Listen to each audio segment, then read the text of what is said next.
Assalamualaikum warahmatullahi wabarakatuh. Selamat siang Bapak Ibu. Semoga Bapak Ibu berada di dalam kondisi sehat walafiat. Perkenalkan, saya Hayati Sari Hasibuan.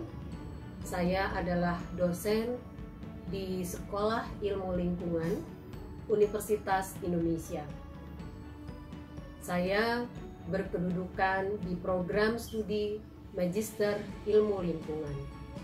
Pada program studi Magister Ilmu Lingkungan, saya mengemban amanah sebagai ketua program studi dan sekaligus juga menjadi pengajar untuk beberapa mata kuliah.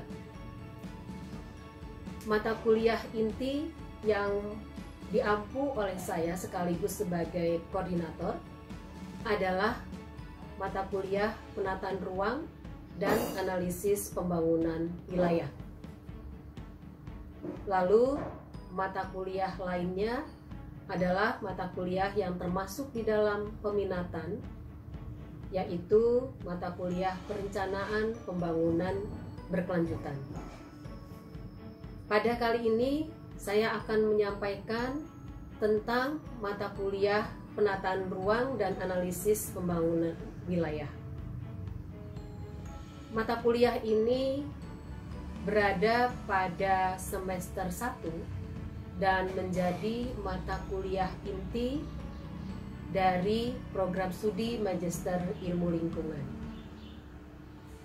Mata kuliah ini memiliki 2 SKS dan menjadi persyarat untuk mengikuti semester berikutnya untuk mata kuliah yang ternaung di dalam peminatan. Pada mata kuliah ini, saya bertindak sebagai koordinator dengan tim teaching terdiri atas 2 dosen. Dan di mata kuliah penataan ruang dan analisis pembangunan wilayah,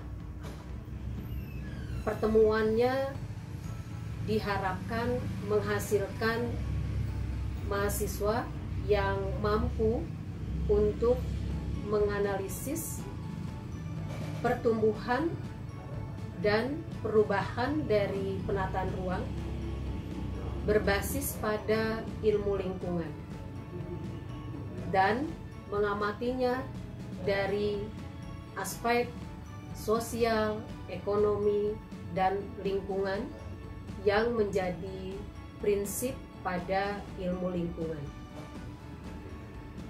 Mata kuliah ini diikuti oleh mahasiswa pada semester 1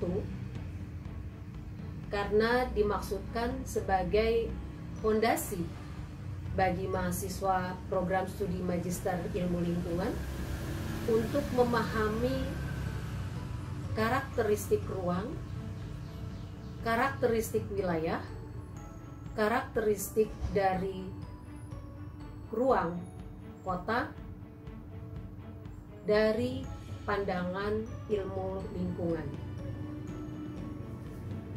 Mata kuliah ini mempelajari seputar teori penataan ruang, ekologi, dan ekosistem perkotaan. Juga dipelajari tentang identifikasi permasalahan di perkotaan dan di wilayah, dan intervensi yang perlu dilakukan dalam konteks penataan ruang.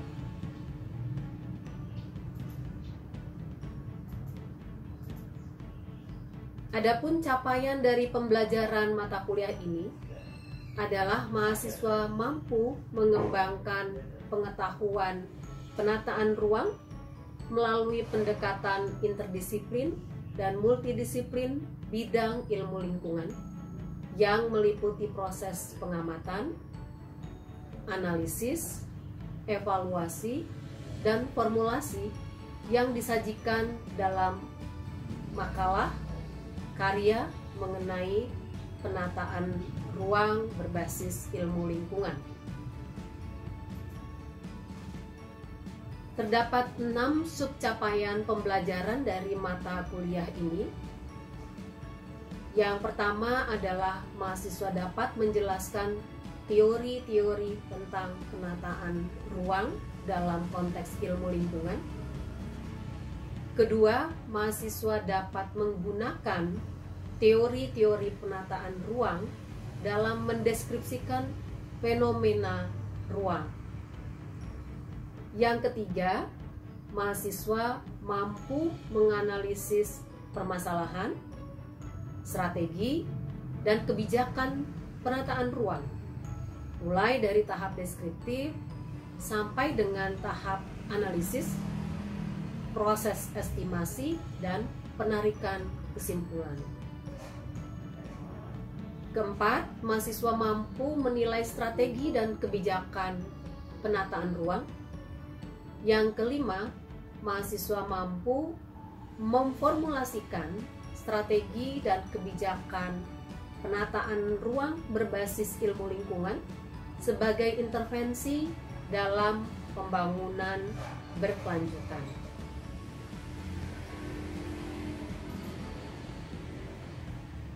Mata kuliah ini dilakukan baik secara langsung tatap muka, juga secara tatap maya, dan asinkronus. Asinkronus dipergunakan dengan menggunakan LMS yang diaplikasikan di lingkungan Universitas Indonesia, yaitu kami sering menyebutnya sebagai EMAS. Sehingga semua materi perkuliahan dari sesi 1 sampai dengan 16, semua pembahasan disampaikan di dalam EMAS. Berikut juga buku referensi-referensi, buku rujukan yang dipergunakan di dalam mata kuliah ini. Dalam mata kuliah penataan ruang ini ada buku ajar yang dihasilkan dan dikaryakan oleh kami, saya, dan juga dosen pendamping dalam tim teaching, yaitu buku ajar penataan ruang dan analisis pembangunan wilayah. Selain itu, tentu juga menggunakan buku-buku referensi yang sudah divalidasi dan juga updating terkait dengan perkembangan dari ruang dari perspektif ilmu lingkungan. Salah satunya adalah buku ini, Ecology of Urban Environment, menjadi buku wajib bahan bacaan dalam mata kuliah penataan ruang dan analisis pertumbuhan wilayah. Selain dari buku ajar yang kami susun, ada juga buku referensi seperti ini, yaitu Perspektif Perdana TOD Hijau yang disusun oleh saya selaku kepakaran pada penataan ruang. Dan kegiatan yang dilakukan dalam 16 sesi perkuliahan dibagi atas 1 sampai dengan 7 sesi, merupakan materi-materi awal. Pada pertemuan pertama, materi yang dibahas adalah pendahuluan tentang penataan ruang dan analisis pengembangan wilayah.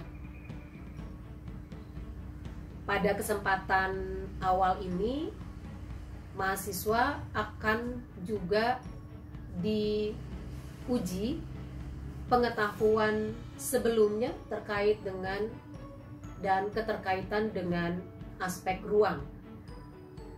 Karena ini berada di program magister, maka background S1 dari masing-masing mahasiswa akan menjadi bagian utama di dalam pertimbangan kami, para dosen, untuk memastikan ketercapaian pembelajaran materi perkuliahan.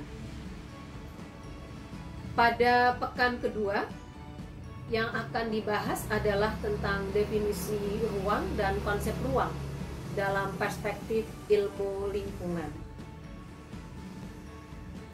Materi selanjutnya adalah tentang komponen ruang fisik dan sistem manusia, lalu tentang perubahan bentang alam, ekologi dan ekosistem perkotaan, serta karakteristik ruang perkotaan dan urban conservation.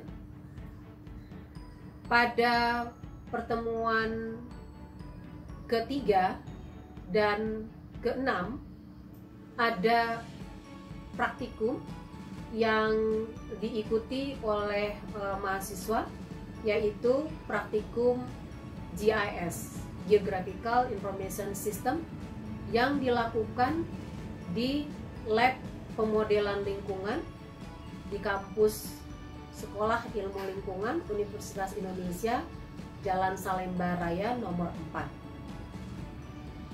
Dan pada pertemuan ke-8 dilakukan ujian tengah semester. Lalu pada pertemuan berikutnya materi yang dibahas adalah tentang strategi penataan ruang atau spatial planning strategi, lalu produk hukum dan kebijakan penataan ruang, stakeholder perkotaan dan proses pelibatan dalam penataan ruang, metode analisis pertumbuhan wilayah, metode daya dukung lingkungan wilayah, dan juga mendiskusikan tentang best practices pengelolaan penataan ruang dan pertumbuhan wilayah. Pada sesi terakhir, pada sesi ke-16 dilakukan evaluasi, yaitu dengan ujian akhir semester.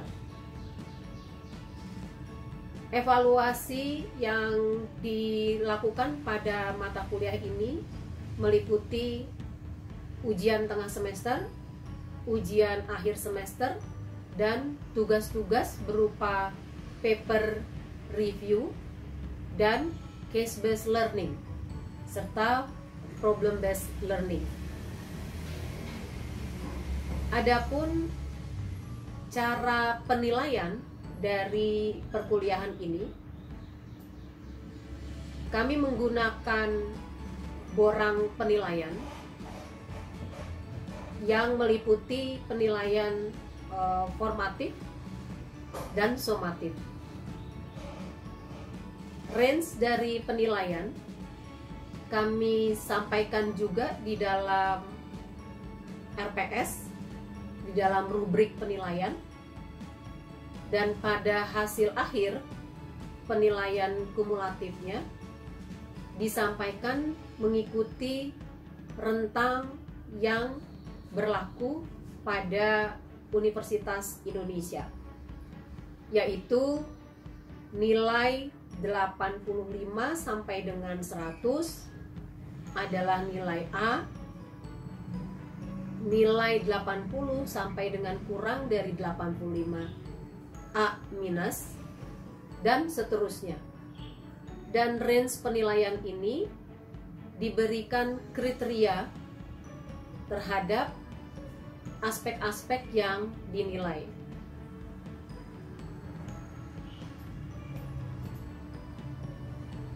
Dan perkuliahan ini juga melakukan kontrak belajar. Bapak dan Ibu, demikian keterangan saya terkait dengan mata kuliah penataan ruang dan analisis pertumbuhan wilayah. Semoga perkenalan ini bisa memberikan kejelasan, dan kita akan ikuti dengan salah satu aspek pembelajaran yang dilakukan secara tatap maya. Terima kasih. Assalamualaikum warahmatullahi wabarakatuh. Dalam pengertian lingkungan, dia memiliki 3 unsur utama yang menjadi bagian penting di dalam ruang, ya, yaitu yang pertama adalah geosfer, biosfer, yang kedua biosfer, yang ketiga adalah antroposfer. Jadi ada 3 komponen di dalam ruang. Ada geosfer, ada biosfer, ada antroposfer.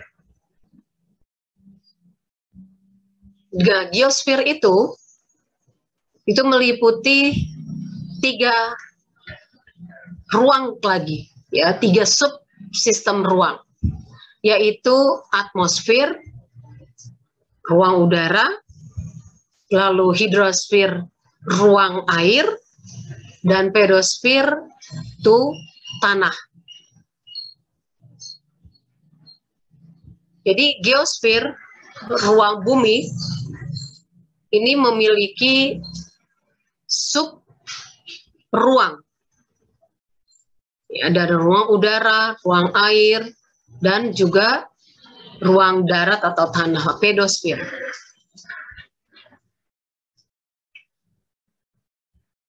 Di biosfer itu ada flora dan ada fauna.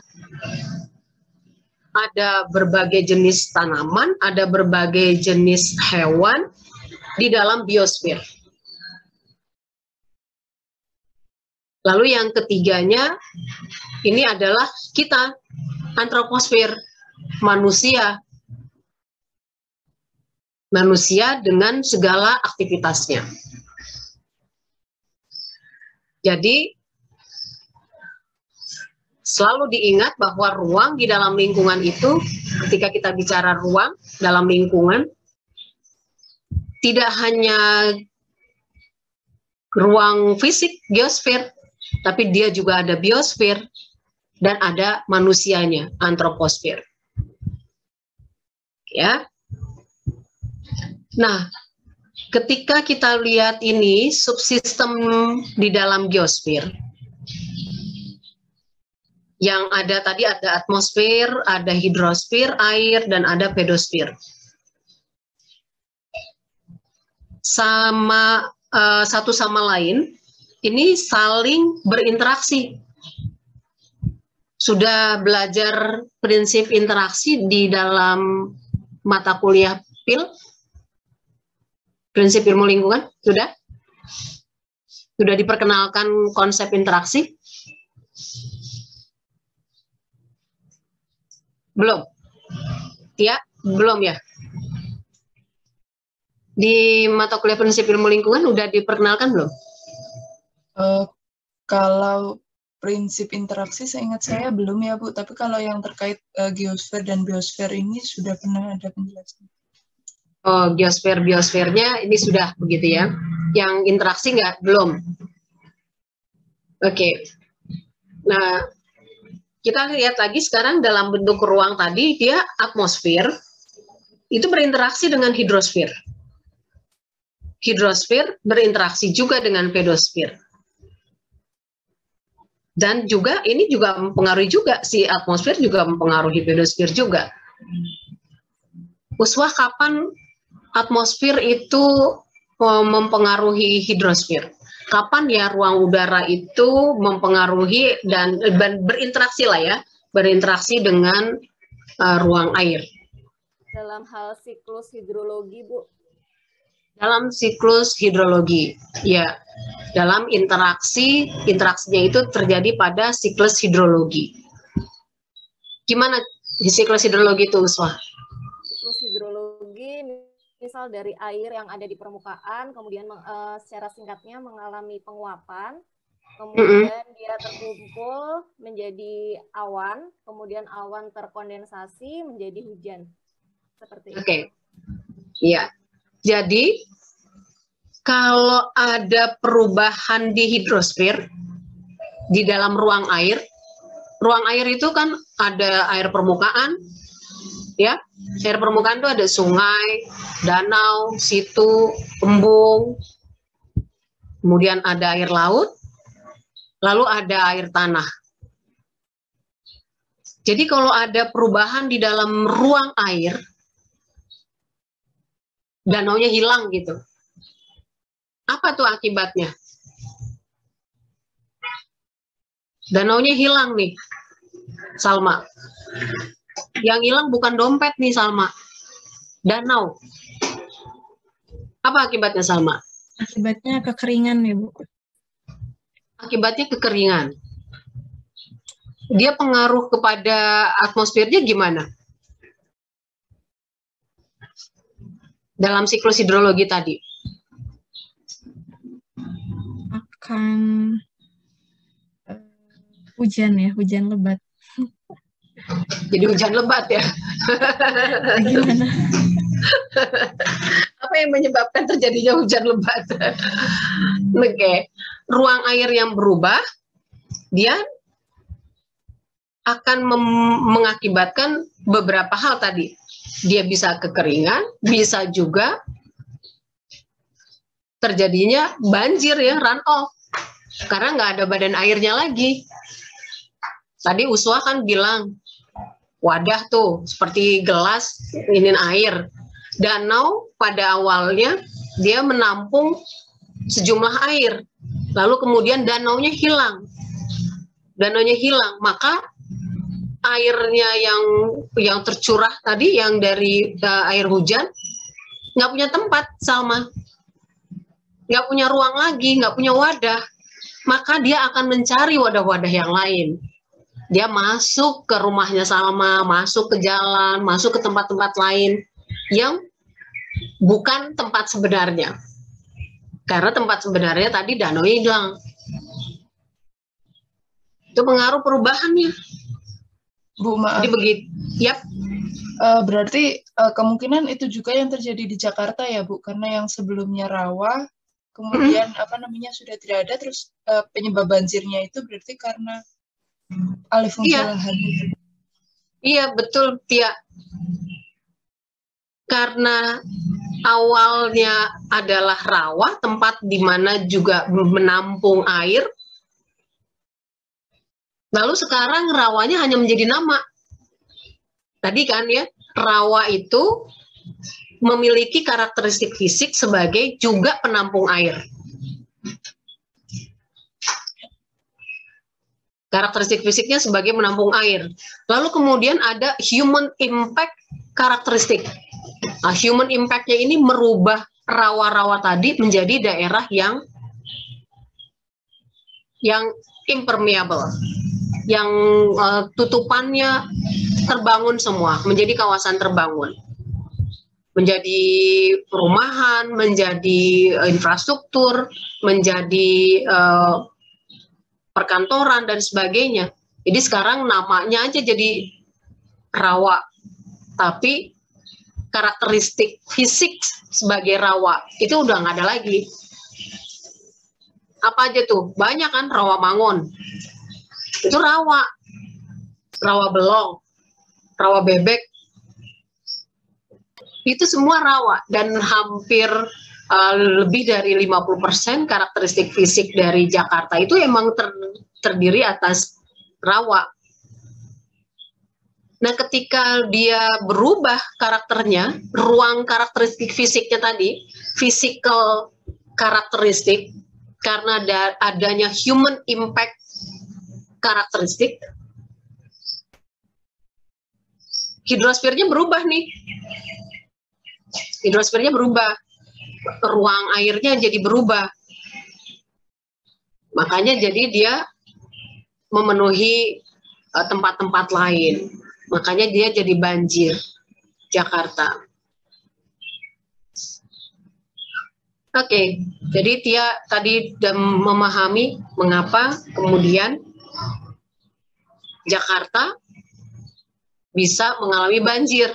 Nah, itu sebabnya sekarang kan diupayakan untuk mengembalikan ruang-ruang air. Karena rawanya udah hilang, lalu ruang-ruang airnya dibuat dengan sumur resapan begitu. Supaya ruang air-air itu punya tempat kembali untuk bisa dia tidak run off, tidak menjadi air larian.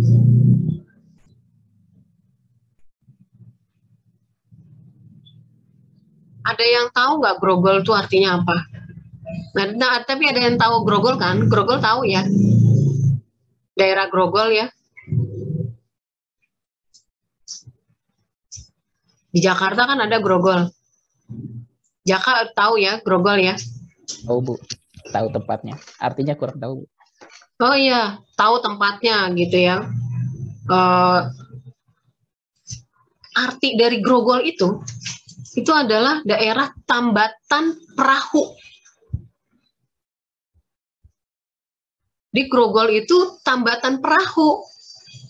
Jadi di situ dulu adalah perairan, di mana sampai perahu-perahu itu juga bisa diparkir di situ, tambatan perahu. Kalau dia bukan air, nggak mungkin bisa jadi tempat tambatan perahu. Itu Grogol. Sekarang Jaka lihat di Grogol ada nggak perahu yang ditambatin? Nggak ada. Nggak ada ya Jaka ya? Ada Bu. Nggak ada. Nggak adanya sekarang universitas. Adanya sekarang rumah sakit. Mall. Dan Citraland, Mall Citraland yang di depan universitas itu awalnya adalah dia situ. Itu awalnya adalah situ.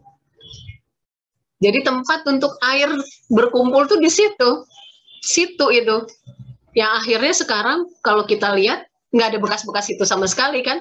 Tetapi kalau lagi hujan jadi situ begitu.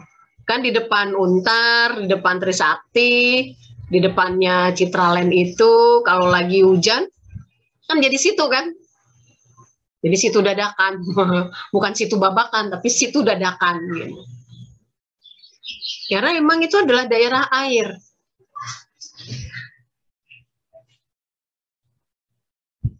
Jadi Grogol adalah tempat penambatan perahu. Jadi banyak daerah hidrosfer ini yang kemudian hilang. Oke.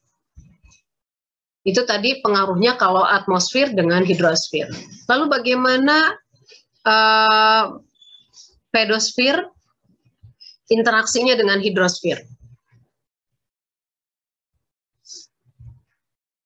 Pedosfer itu tadi permukaan ya, permukaan tanahnya. Gimana nih ininya, interaksinya? Ya di sini terlihat kan bahwa dari pedosfer itu dengan hidrosfer sama masih dalam siklus hidrologi tadi yang disampaikan oleh Uswa. Jadi ada infiltrasi. Infiltrasi tanah. Ya. Endapan air masuk ke dalam tanah. Lalu evaporasi Menguap. Penguapannya. Nah, ketika permukaan dari pedosfernya berubah, maka dia akan juga mempengaruhi